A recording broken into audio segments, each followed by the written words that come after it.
Hello and welcome to another update video about gold. So gold made a new local low. That, however, does not in any way, at the moment at least, invalidate further upside. As I said to you before, the idea is that as long as we are above 1865, the focus can be on higher. That is really the key pivot point. We had trend reversal areas for the larger swings here back in October, here in March, and now we are in another one. I'm currently looking at this as a 1-2-1-2 setup.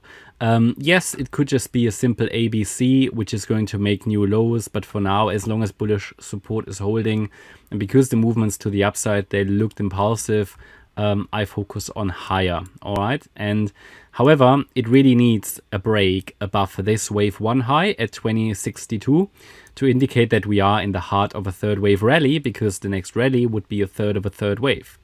So far, however, we haven't had any sort of compelling evidence that a bottom has been made.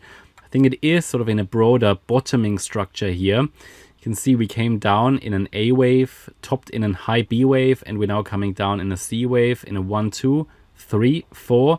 And the wave 5 here might be an ending diagonal. At the moment, there is no indication it is or it has bottomed at all, even though it reacted again to the 50% retracement. But if it loses 1937 here on the lower time frame, then next support will be the golden ratio at 1907. Below that level, I've got 1865, but if it comes down that low, it needs a bit of a change in structure. Nevertheless, at the moment, this could simply still be the wave 5. But what we now need to see is a possible impulse, which is then holding a 3-wave pullback.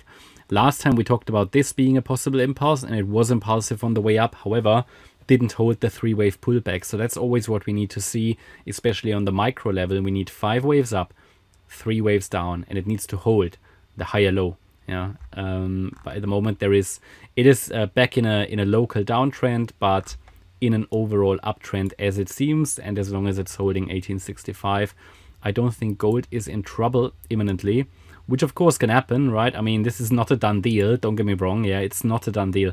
What I wanted to do in this video, look at the bigger picture, because a few people asked me. So the idea is that with gold, getting towards the end of a cycle, but the second half of the year could still be quite bullish, and also maybe early 2024 could be bullish for gold. I'm looking here at a third wave top in August 2020, a low of a fourth wave in 22, and this could be the 5th wave. However, it hasn't broken above the third wave high yet, and that's at $2,085. So that is what it needs to break above to really give us final confirmation we are in a 5th wave, possibly into the $2,500 region. However, based on the long-term chart, this would be the 5th wave of a 5th wave of a 5th wave of a first wave. So that means a multi-decade long cycle is going to finish here most likely, and there is a good chance it will break down afterwards, and it could drop like 40-50%, right? This is going to be significant, but at the moment, short term, still upside. Now, I cannot rule out that this 4th wave is still in the making, of course. You know, there's nothing stopping gold to do maybe a large triangle of some sort. Yeah, it could be a lot more whipsaw, a lot more correction. I mean, don't get me wrong, off the October low, we've been moving up only in 3 waves. So, you know, couldn't this just be, let me think, couldn't this just be a massive triangle? I don't have any evidence for it, but it could be an A wave, a B wave, you know, a C wave, a D wave, and an E wave. So it could move much more sideways and then break to the upside. I'm just saying, you know, this is something you always have to have on the radar in a wave 4. But yeah, ultimately, as long as 1865 is holding, third wave rally is on the table. Alright, that's my update about gold. I hope you liked the update. If you did, please hit the like button, leave a comment and subscribe. And if you really like the content, then please check out the channel membership. Thanks a lot for watching. Bye bye.